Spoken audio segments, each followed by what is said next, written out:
Welcome to the FamilyLife Blended podcast. I'm Ron Deal. We help blended families and those who love them pursue the relationships that matter most. We recently heard from Jana, who watches on YouTube. She was watching episode number 135. That included my conversation with worship leader Kim Walker-Smith. Jana says this absolutely was an incredible testimony. I have always loved her, speaking of Kim, and now I love her even more after this. That's kind of the way I felt. Jana, thank you very much for that. By the way, if you missed episode 135 or any of our previous episodes, there's like over 150. Just scroll through the list and look for something that speaks to you. We love getting your feedback, by the way, from listeners and viewers. And your ratings help other people find us. So thank you for that. Our next summit on Step Family Ministry is just a couple weeks away. This is the premier equipping conference for leaders. We're going to be gathering in Nashville October 23 and 24. This is 2025. And we want you to be there. It's not too late. Come join Gayla Grace and I and leaders from around the country. We're going to be sharing ideas, talking about trends, helping you take the next step in either starting or growing your ministry. Take a look at the show notes. There's a link. We'll get you connected.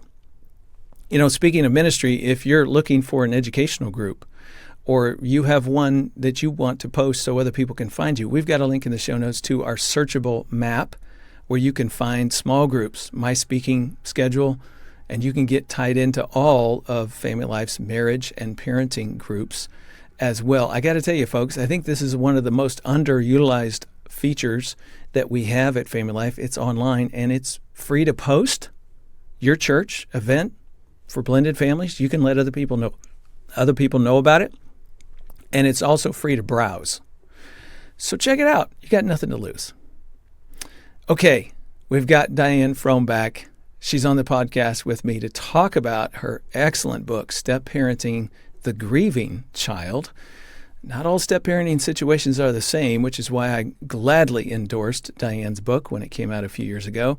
She has been a stepmom for more than 30 years with 2 children who lost their mom early in life.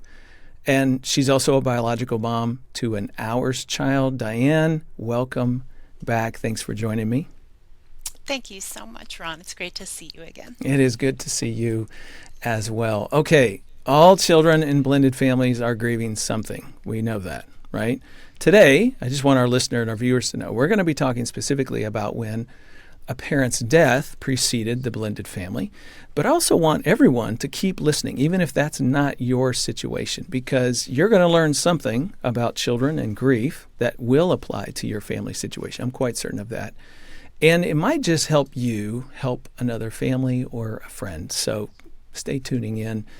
Diane, why is learning about grief so important when it comes to step-family living? You know, there are so many types of losses that are running through the blended family. And when a parent has died, you can just be blindsided as someone coming into the family if you haven't experienced a deep loss yourself, and so you don't intuitively know what that grief feels like.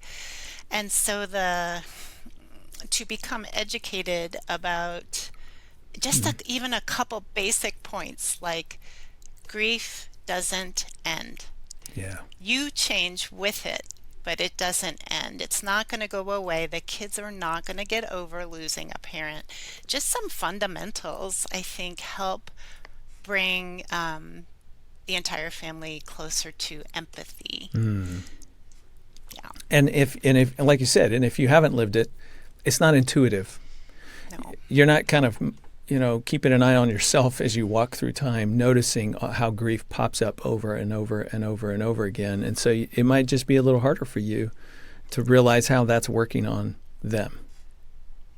Yeah. I think another important point about grief is, I don't know if you've ever seen that diagram where grief starts as a straight line, but then it ends up in this cattywampus tangle that looks like a ball of yarn that went wrong. Yes, yeah. And then it ends up coming out the other end as a straight line. I mean, it really truly is like that, right? It's Yes. not an up and to the right progression. So, As I was thinking about having this conversation with you, I was thinking about one of our taglines at Family Life. It's pursue what matters most. That's what we do, is we help people pursue the relationships that matter most. And here's what I know about that word pursue for people who are grieving. When you're sad, you don't want to pursue anything. You don't have the energy or the drive to go after anything, especially something that you didn't necessarily choose, which is the situation for children, right? So imagine you're a grieving child, and here comes this step-parent who is pursuing you. But you don't want to pursue anything. It's not them. It's just you're not happy about anything. Like, you just don't have the drive. The oxygen's been sucked out of your lungs. Sadness kind of flattens you to the floor. And what you want is something you can't have. You want your parent back. And now the people in your world are saying, no, you should want this person, this step-parent, this step-sibling, this relationship, this new family, right? When you put it like that, it shows just how difficult it can be. So what's a step-parent to do? as you were talking, I was just thinking about watching the body language of your kids, stepkids, especially when they're out of routine. I think there's a big distinction here. What I saw is that, for example, when the school week was going, and it doesn't matter whether you homeschool or you send your child to any school, but there's a routine there. But then the weekend comes, and there is not a prescribed set of steps to your day. And I could just see the body language, and it was expressed differently in the different personalities, either activating up, throwing or banging, or activating down, which is what you described, which is just laying, over the arm of the couch. Yes. So I think a step parent can be a great observer and reporter to the natural parent. I think that's really a role we can play that is not threatening and is not putting upon a role for the stepkids. And we can start that way, and we can grow our relationship over time. That's good insight. Tell us a little bit about your family. Give us the story. Sure. So let's see. I joined a family with a boy and a girl who had both lost their mom, and I had met my husband Brian, and actually at work we joke that it was kind of the least romantic place on earth to meet your new spouse. And at first we were dating, but we were sensitive about me moving in. So Brian actually drew a boundary and said 1 year. I need 1 year before we pursue this relationship to anything along the lines of marriage.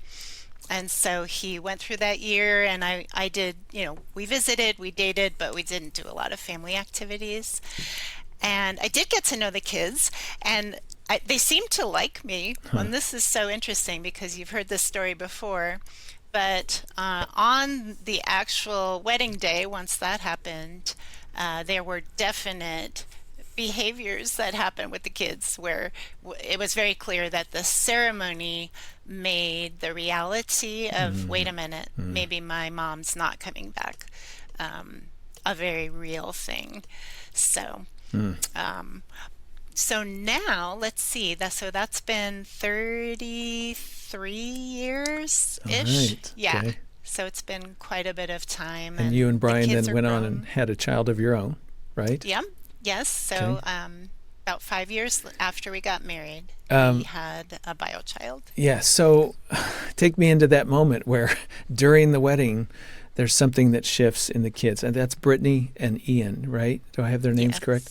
And there's something that shifts there. Did you notice it at the wedding, after the wedding? When? I was protected from it at the wedding, but my longtime friend of 30 years was my maid of honor, and she is the one who told me later, much later, Mm-hmm. um, I mean, little Ian had taken his corsage off and was kind of stabbing it with the pin. And,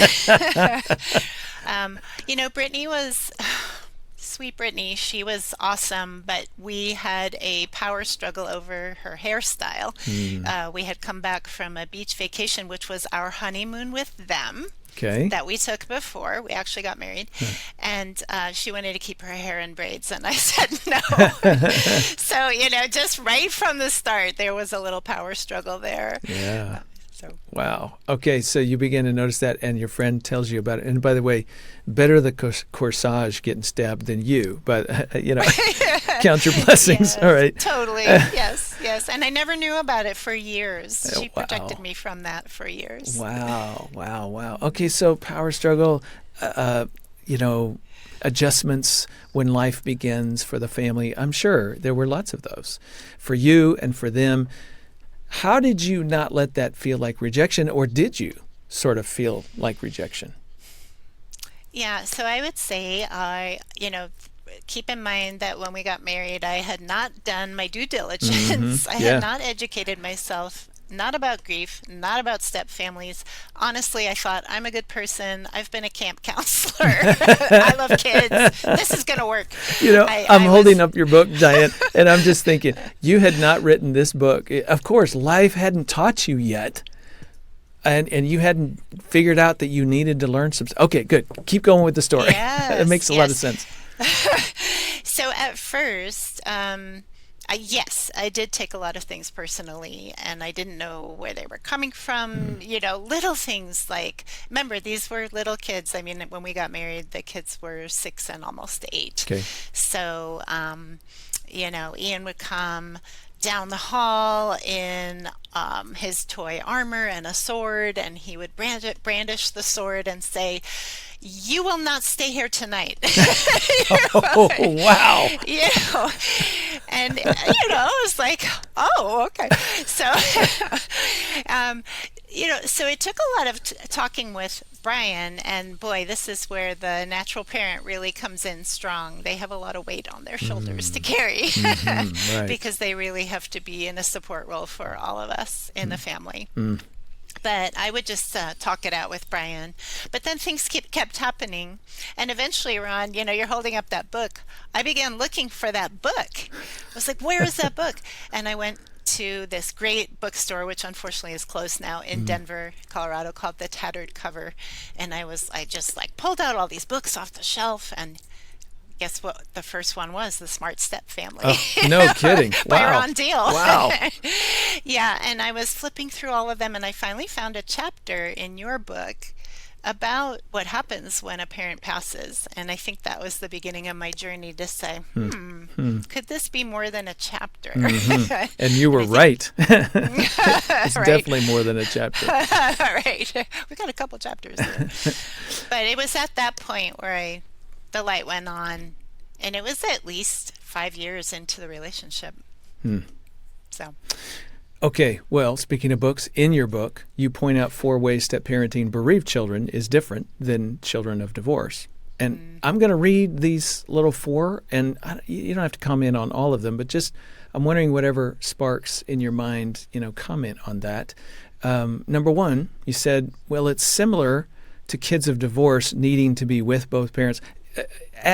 In the same way that kids of divorce need to be with both parents, a grieving child needs contact with their deceased parent. They need to feel that emotional connection. The second one you talk about is when a parent dies, children tend to idolize that deceased parent with an intense loyalty. Number 3, bereaved children can have difficulty trusting others, especially the permanency of relationship, trusting that people will actually stay around.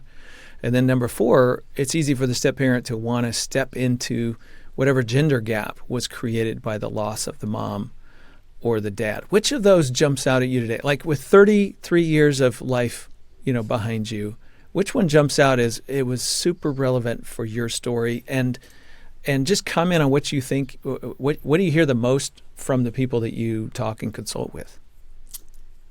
Thank you for asking that question. 1 and 4 jump out at me together, and I almost would put them together now. Okay. And the reason is educating myself about step families and about grief. I realized that I'm going to throw out a phrase that I use, that step parents need to be the and in the metaphor as opposed to the instead. So that's where number 4 comes in. Okay. You are fulfilling the gendered role in the family because you're the only one who is alive to do so. However, if you are acting as an instead and not honoring the memories of the deceased parent, or at least allowing your stepkids to do that in a way that feels comfortable to them, then it affects everything else in the relationship, including the trust value. So I'll just tell one quick story because, again, I feel like I was a little bit of not a slow learner, but it took me a while to come along and really recognize that the kids needed to see that I also valued that they had a relationship with a mom prior to me. And for a long time, we were like, put as many pictures up of your family before me, before us, in your room as you want, but there was nothing in the common areas. And this is a huge one that comes up, for example, in the Step Parenting the Grieving Child Facebook group, because a step parent and natural parent move in together, they get married, they move in together, and the step parent wants to make the home their own. So it just dawned on me, like, what is the harm of having a mix of pictures in our entry hallway, some with our current family configuration and some showing the history of the family before my time. And it was very much noticed when I put those pictures up. And I definitely heard Brittany get on the phone with a friend, and she was just like all excited, and she's like, "You're not going to believe this." So it just reinforces that there's a fine line balance to be had between what we want in our own home environment, which is the maybe leaning towards the instead, but coming alongside of the prior relationship is the better thing to do, and it softens us if we can view the family in that light. I don't want our listeners or viewers to miss what you just said. You said something different than, which we say a lot of on this program, step into the kids' grief as much as they'll let you, be aware of special days, holidays, birthdays, things that they're going to miss mom more than usual, and try to, comment on that and enjoy the fact that they have an ongoing relationship with their mother that still lives on even though she's deceased. But you said something a little different. You said you value that relationship, her presence. You have cast some value in that direction for your own heart, and the kids will notice that, and it will go a long way towards them softening their heart toward you. That is huge. Now, so you said, well, what's the big deal about putting some pictures up? Did it feel more complicated than that? Was there something it required of you for you to put those pictures up? I think it was just an organic evolution of the step family growth. I think before this point, maybe I was waiting for some magic time where we would all feel more bonded. Okay. But then I realized through all the processes that I worked in, that I put into the book, how important it is to open the door for all of those feelings to be present in the same room, even if it's going to be messy. So I think once I got to that point, then it became easier. But I had to evolve to that point. There was no success marker.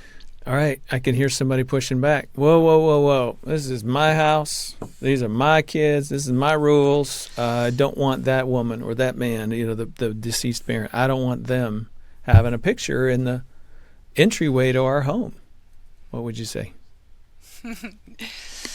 Oh, do you really want to know? Yes, I do. I I do. do. Well, okay, what I would say is it will benefit you and the family in the long run more to be on the team Mm, that recognizes that there was a set of relationships prior to you arriving, and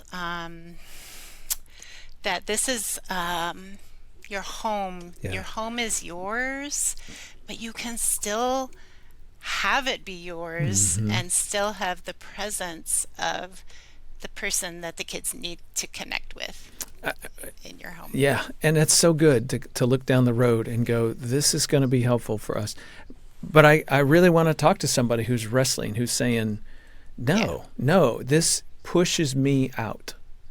And I just want to say, yeah, let's chase that pain a little bit, because that you feel like your identity is tied to your role and your uniqueness and your specialness. And so you keep trying to elevate that within the hearts and minds of the children, but probably to your own demise, unfortunately. Like it's only when they feel like what they value. It's almost like these are pictures of grandparents and aunts and uncles and generations gone by. They're a part of our family story. And yes, that deceased parent is a part of your family story. And to honor that is to say we honor those connections and relationships and what they handed to at least some of the people in the household. And we're not competing. That's the big thing. We're not competing against those Yeah. people or the fact that they existed or are important to you, maybe more so than they're important to me. Could I throw something else in? Because as you're talking, I'm thinking someone who is really this, as I was before I had this transition, someone who is really kind of dead set on drawing a line about pictures of not only the former mom or dad, Mm-hmm. but also the ex. Mm-hmm. Yep. This is I think maybe could be at the base of our fears. Mm. If I put this picture up, what does my spouse think? What does my beloved think? Are they going to focus more on those memories than on our current relationship? Do I do I bring that to the forefront again by Yeah. visualizing it through a picture? Right. And I'm chasing the pain. And what I see is somebody who's wrestling with their significance. They're wrestling with insecurity in their marriage, perhaps, or there's something about that feels threatening to them. And so they're Yeah. wanting to control the climate and control how other people are thinking and feeling and where their affections go. And you're wanting to pull that your direction and maybe try to keep it from going somewhere else. All of which I would say is a losing game for you. Like as I say this out loud, who thinks they can actually control the affections of a child? Right. Good luck with all that. Like, I don't know any biological parent who can do that. And so it's sort of that, don't fight it. Like, the irony is, as soon as you embrace their connection, that there are people that are important to them, as soon as you embrace that and honor it, I'm not saying you have to love it, but at least honor it, then I think it makes you more respectable and safer, and somebody that your stepdaughter's call to her friend and just her joy. Her joy. Wow, that's a joy that's connected to you, stepmom, because you put the pictures up. Like, that's the thing I want people to recognize, that at the end of the day, this is facilitating deeper connection for you rather than inadvertently, doing away with it. Yeah, so well phrased. That's really true. Is there anything, which I'm talking about pictures, but I guess this would apply to anything, what kind of foods they eat, or, just memories or stories or videos, or like anything that sort of draws people's heart and affections back to that deceased parent. Yes? Yes. Recipes. That was a big thing in our family because we had recipes that were in the handwriting of the kid's mom, Brian's former wife. And, for a long time, again, they just sat around, nobody ever pulled them out. And then finally, we're like, hey, let's make taquitos. Look at this recipe. And then we would make it from time to time and acknowledge that this was something that, Kathy brought to the family and it was an important dish that everybody enjoyed. Wow. Yeah, that's another great example. There's so many. I'm sure there are. And again, it's the heart posture that counts. Whatever the circumstances might be, it's that openness and welcoming of their connection to this other person and what that person means to them, not meant to them. Like it's, speaking as a grieving dad who lost a son, I can tell you, I don't think of my son in terms of back then. I think of him as now.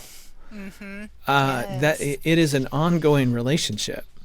I just don't get to see him, right? Right. And so I think if we settle that, that speaks to your first point in our conversation, is that grief doesn't end. It's because the persons and the relationship you have with them does not end. They're alive, if you will, in our hearts and minds. Always. Even after 33 years, do you see that happening in your stepchildren now? Their ongoing relationship with their mother? Oh, definitely. Yeah. I know Ian will verbalize now on the anniversaries that those are hard days for him. And I think that's huge. We've come a long way where he can actually say that, not just to his dad, but to me too. Mm-hmm. And to have us say, hey, we're thinking of you and we're thinking of her, and do what you need to do to take care of yourself on this day. Brittany had 2 kids, and so we have grandchildren now, which is awesome. Yes. And one of them has the middle name of Brittany's mom, and that's a beautiful thing as well. And I know those conversations are coming, right? I just volunteered in my granddaughter Ava's classroom, and they were making things for Mother's Day. And I happened to ask the group I was working with, I was like, hey, does anybody have a stepmom? And they knew that Grace, who wasn't at my table, has 2 moms. And in the same way, I know those conversations are coming that Ava and Austin have 2 grandmas. Yes. So I think, again, this is something that is lifelong and will keep coming up, but cast in new ways because we keep developing as humans over the years. Absolutely. So. You mentioned your husband a second ago. What role does a biological parent have in general in helping a step-parent find their place after the biological parent has died? Yeah, well, no pressure, but it's huge, right? Yeah. So y'all out there who are the natural parents, step up. Yeah. Right, be there. I have to credit my my brother. He called my dad the mighty oak, and that is an analogy that sticks with me. I really feel like the natural parents in our blended families of all kinds, but really need to be this mighty oak. Like very solid, supportive of all points of view, unshaking. Of course, that person's going to need support too, but overall unshakable, knowing that no matter how hard the wind blows or what the storm brings, that they need to be there and provide solace and protection for everyone. It's that important because you're the consistent presence in the lives of the children? Yes. You have the history, you have the stories, you know the memories as well. And I think that's an important role to play that you can bring forward as well. And that can be tricky too. When do you choose to, as a natural parent, when do you choose to tell those stories? Is that going to be bring up those pain points again for the step parent? So I think another huge role of the natural parent is the partnership role, the spousal role, where there's a lot of one-on-one communication that has to happen, of course, in any relationship, but I feel even more so in a step family. there could be family meetings for communication, and then there should be follow-up meetings with the couple. The couple is where some of those agreements will be made about what feels okay in the step family to communicate, not communicate, how to celebrate anniversaries, things like that. Right, right. And that is an evolving process. Like one of the things we know from our work with blended families is where the rubber meets the road, is the couple coming together, trying to make decisions. And, frequently the biological parent feels stuck in the middle, between their kids and the past and the history and the rituals that they have with their children and what the children are feeling. And the step parent kind of feels like the outsider who's trying to figure out their way in, but they've got a different point of view and they want different recipes, whatever that little simple thing is. But all of a sudden it feels like well, who are you choosing more? Them or me? Is it the past or is it the present? And a lot of, that's when those insecurities really bubble up. Yes. For people. Yes.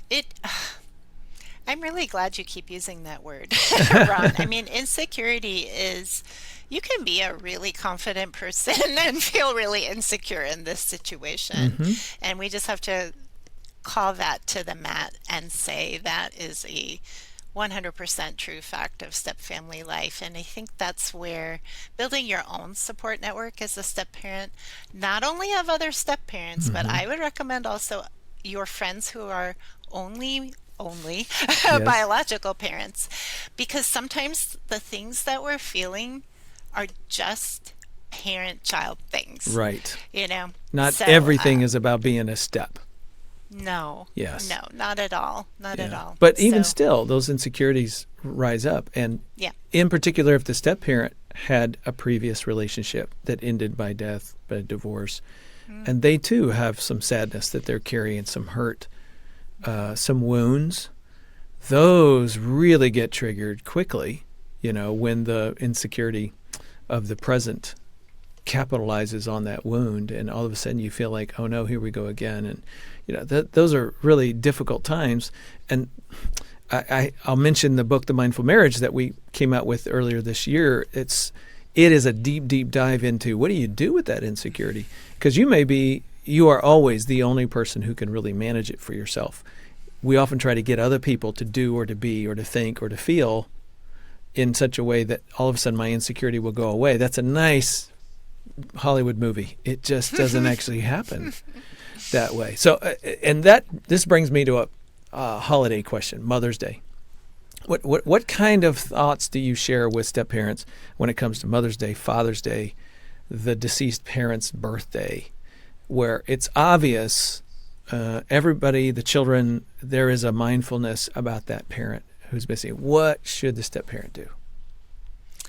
I think number one, be prepared, recognize that these are complicated situations, and it's very easy to push these dates to the back of our minds, and then we stumble upon them on the day or the day before. So as much as possible, I would say, just recognize that if we as step parents are feeling that it's complicated, by transfer, it is also going to be very complicated for our spouses and for the children. Just kind of to know that and recognize it, even at an intellectual level. So that would be the first thing. I always recommend kind of plan your own fun. Okay. On Mother's Day or Father's Day, if you're, because I feel like expectations can lead us down a really slippery slope.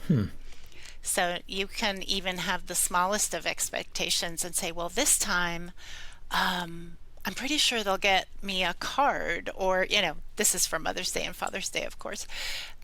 And then nobody remembered to get a card. And so even that small thing can tank your day. Yeah. But how many days of the year are there? 365, right? This is one day. And do you really want to Oh, do you really want to, put all your emotional eggs in that one basket? So, I just got to the point where I would plan a few things for myself, and usually it involved gardening and getting flowers to plant pots. And, sometimes it would work out where the kids and Brian would join me in doing that, or sometimes they wanted to do something different that they had agreed upon. But inevitably, there was something that we had planned together for the day as well. Not everybody was always like the most willing participant, but I'm trying to think what you said also the birthdays Yeah. of the deceased, or the death date of the deceased. And that those anniversaries, I feel it's really best if the natural parent and the kids kind of map out what feels good in way of celebration. I came up with what I thought was a fabulous idea one year, which was a balloon release, which I know a lot of families have done. And it wasn't their idea. So guess who released balloons by herself? I was like, well, I have these balloons and I'm going to release them. And I did. And it felt really great because I really communicated with Kathy as I released each balloon, and I really felt connected to her. But yeah, I would say on the anniversary dates, let the kids and the natural parent drive the ideas, and then decide, do I participate, do I not participate, and have good communication about why not. About why not? Because if it's a why not, that could be perceived as, that you're protesting or something. Sure. Yeah. Absolutely. No, that's good. Okay, so as you were just talking right there, a question came to my mind. It sort of sounds like you're saying a good posture for a step parent, generally speaking, when those special days come up, is that I'm second. I'm not going to try to be primary on Mother's Day or Father's Day. I'm not trying to be primary in terms of, setting a tone for what we're going to do on the death date, or that I need to take a step back in terms of my hopes or expectations about how I will be considered, and I should assume that they're going to be giving their primary consideration to the person that they are missing. Is that a fair way to put it? I'd like to flip that just a little bit. Okay. I would say that is true for the anniversary dates, the birthdays, the death date. Okay. On Mother's and Father's Day, I would flip that to say I am going to celebrate myself. I'm going to celebrate in a way that feels good to me. I know the value that I bring to this family. And regardless of whether they are going to come along or not, I am going to make sure that I'm doing something that feels good to me on this day. And then, if you will, everything else that happens might be gravy, right? Yeah. So it's not putting myself second on those days. Gotcha. I'm actually putting myself first because Right. I'm doing something I really want to do Yeah. on that day. And you're doing the self-care, and you're not necessarily requiring other people to join you in it. You're just taking care of you for that particular time and seeing what happens. Right. That's good. I know in the book you spend some time talking about expectations for bonding in step families, and we know there's some good research out there about how long it takes, and it always takes longer than everybody thinks that it's going to take. But I'm just wondering what your thoughts are about trying to measure step family growth over time. Yeah, I had to chuckle when you asked that question because honestly, I don't think there are any advantages now that I'm thinking about it. Just disadvantages. Yes, usually I can come up with something, pro and con. So I do think that if you're starting a business, or if you are setting a goal, like I want to read X number of books in 1 year, setting success markers makes total sense. But I feel like with the humanness in families and step families, it is much better to let the relationships evolve organically. Now, let's talk about the research, though. I'm going to ask you, what in all of your research that you've done, what do you feel is the average bonding time for a blended family? Well, the word bonding throws me just a little bit. I think Patricia Pappernow would say 5 to 7 years is sort of the average integration time. And what does that mean? That just means that the family kind of finds their fit, finds their sense of self, their identity, their new family identity. Doesn't mean everybody loves everyone exactly the same, or everybody feels just as important as the step people as much as the biological people. So that's a qualified answer, but I think it's important to say that there's generally some harmony that begins to take place, and you really feel the difference somewhere in that 5 to 7 range for most families. And I think knowing that intellectually, knowing it's out there might be helpful. Maybe. I actually have even read up to 12 years, but at the end of the day, does it really matter? What really matters here? Can you look back a couple years and can you say things are a little bit better than they were, or these improvements have happened? Someone, me, my child, someone is feeling more grounded in this relationship than they were before. I always like to use just a funny analogy of, like, if you had a portal in your roof and a helicopter flew over and looked into your family through the portal, would they be seeing like total chaos? Or overall, would they be seeing a family who is trying to honor each other and respect each other and make things better? That is a much more valuable, like, how are things going overall if you really could step back and see that from an objective point of view. I think that's much more useful than the number of years. I do think you're right. If you measure yourself, if you get too wrapped up in measuring yourself by years, then you're constantly comparing yourself to other people. And what you're saying is, no, compare yourself to yourself as a family unit.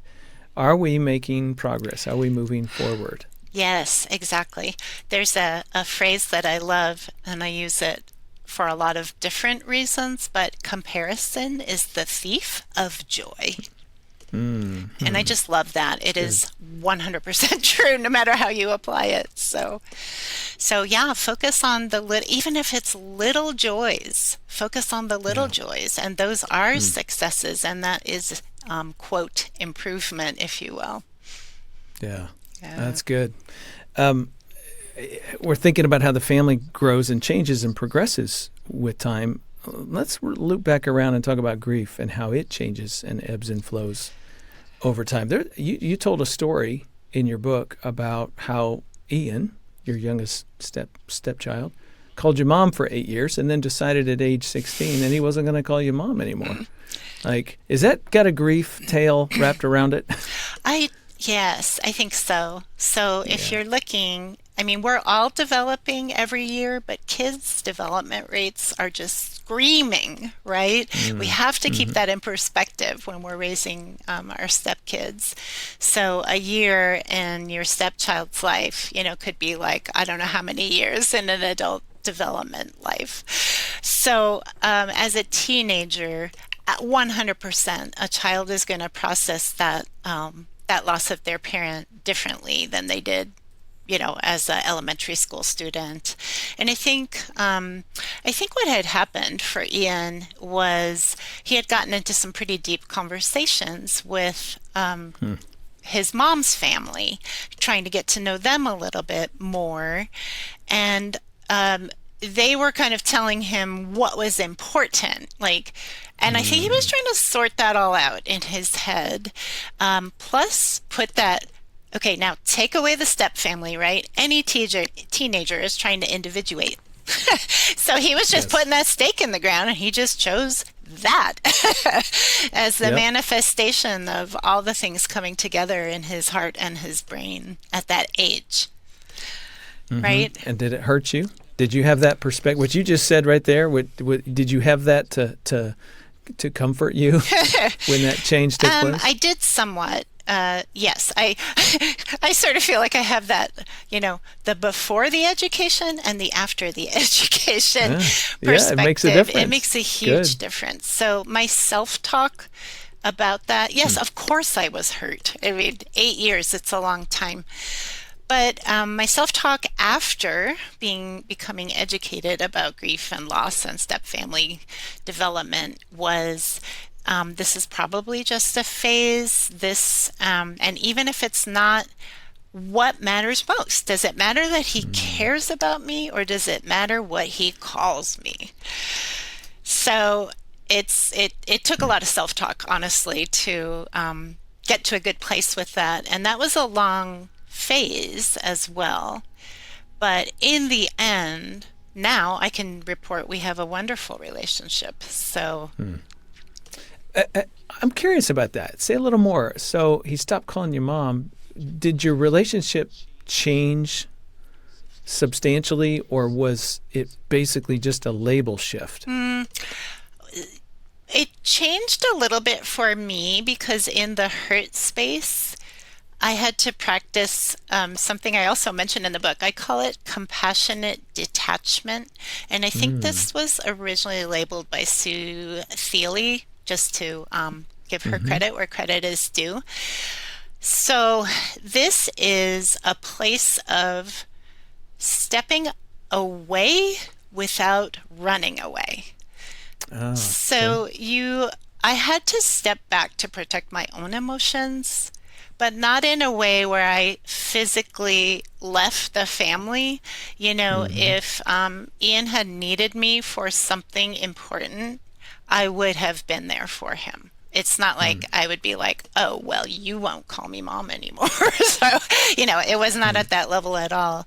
But compassionate detachment allows you to feel okay, to feel more secure about yourself during one of these zigzags or phases that happen with step family development. Sounds like a calculated step back that just gives you a little self protection, but is not moving you to a place where you're disengaging, Right. you're withdrawing, you're causing some harm to the relationship. Yes, I would say that that's accurate. Mm. Like, Okay, and so you did a little zigzag, compassionate disconnect there, and did that help you and him sort of ride through that season of life? yes, it did. I mean, it really helped me kind of coexist in the Okay. same home during this period of time. Mm-hmm.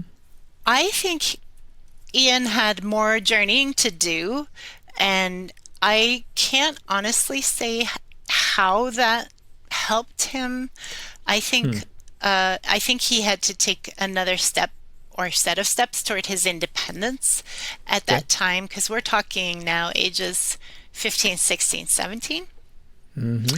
Yeah, those are S- some tough Uh, years, just for anybody, as you said earlier. yeah, Yeah, yeah. So I think he had to take this a little bit further yeah. to figure out how we would both land out of this.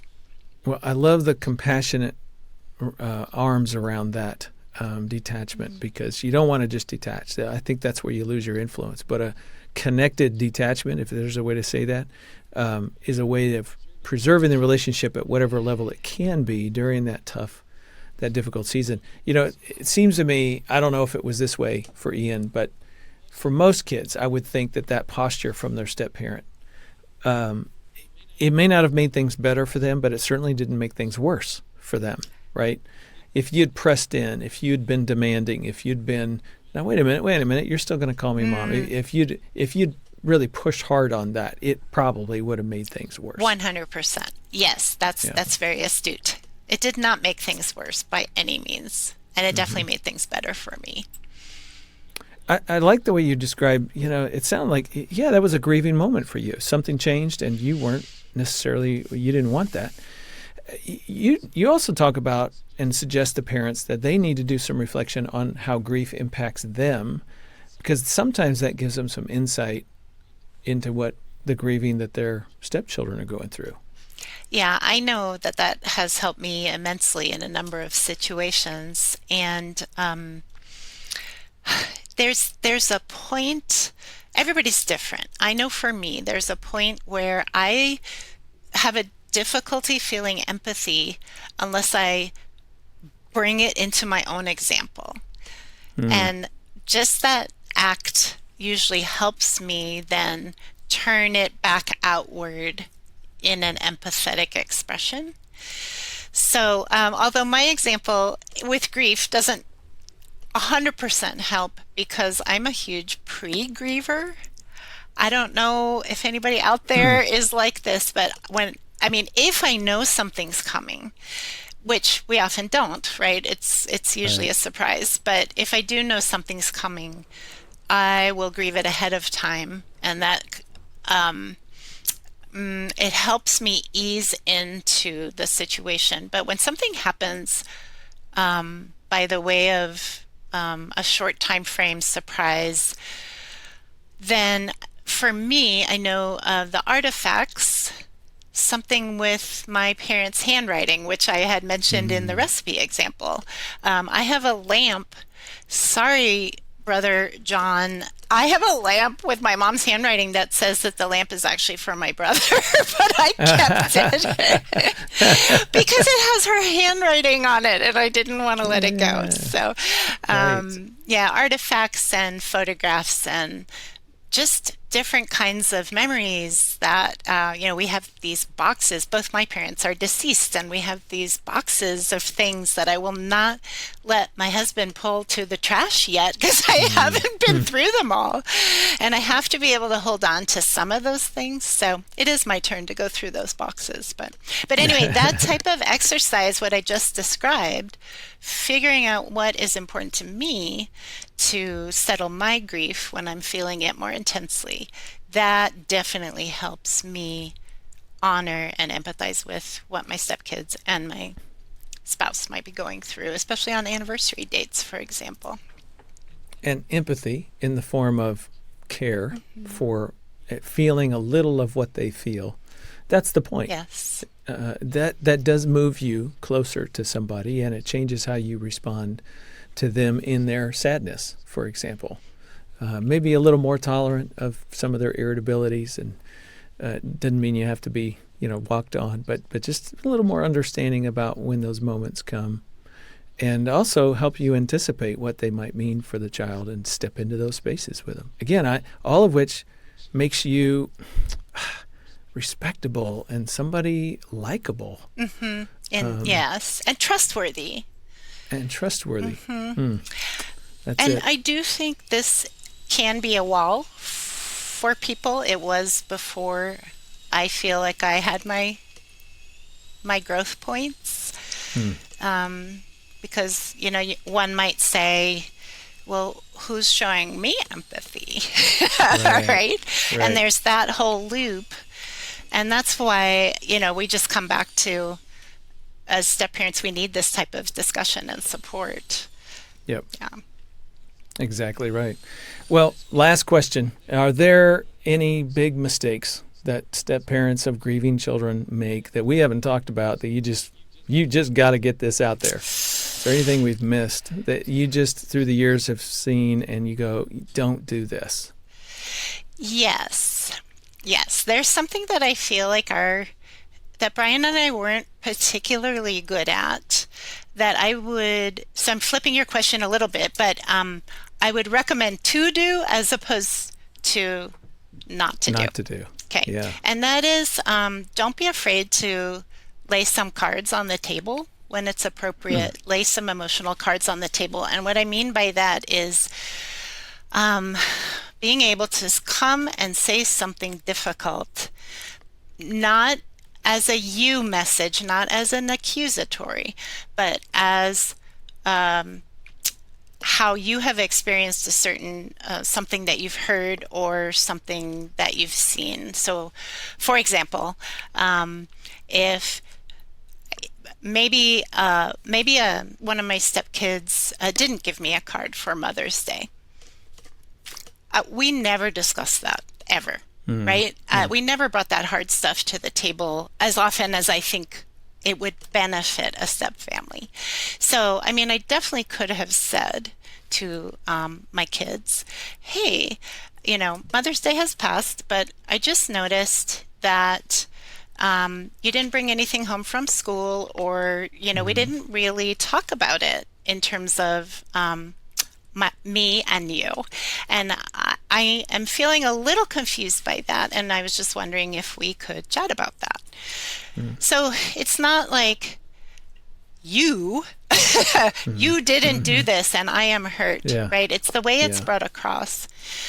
So that is really, I feel very strongly about that. I wish we had done a lot more of that kind of conversing. I think we would have gotten even closer. Yeah, I think that's a good suggestion. Yeah. Don't live in so much fear that it keeps you from connecting around things that are important to you. Yeah. Diane, it's so good to see you again. Yeah. Thank you for joining me today on the podcast. We appreciate you being here. Thanks so much, Ron. Great to see you. Well, to our listeners and viewers, please remember our Summit on Step Family Ministry is just a couple weeks away. You can still join us in Nashville, October 23, 24. Go to summitonstepfamilies.com to register. And be sure to tell a friend about this podcast. The holidays, by the way, are just around the corner. So next time, we're going to be talking about the stress and the joy of blended family holidays. That's next time on Family Life Blended. I'm Ron Deal. Thanks for listening or watching. And thank you to our production team and donors who make this podcast possible. Family Life Blended is part of the Family Life Podcast Network, helping you pursue the relationships that matter most.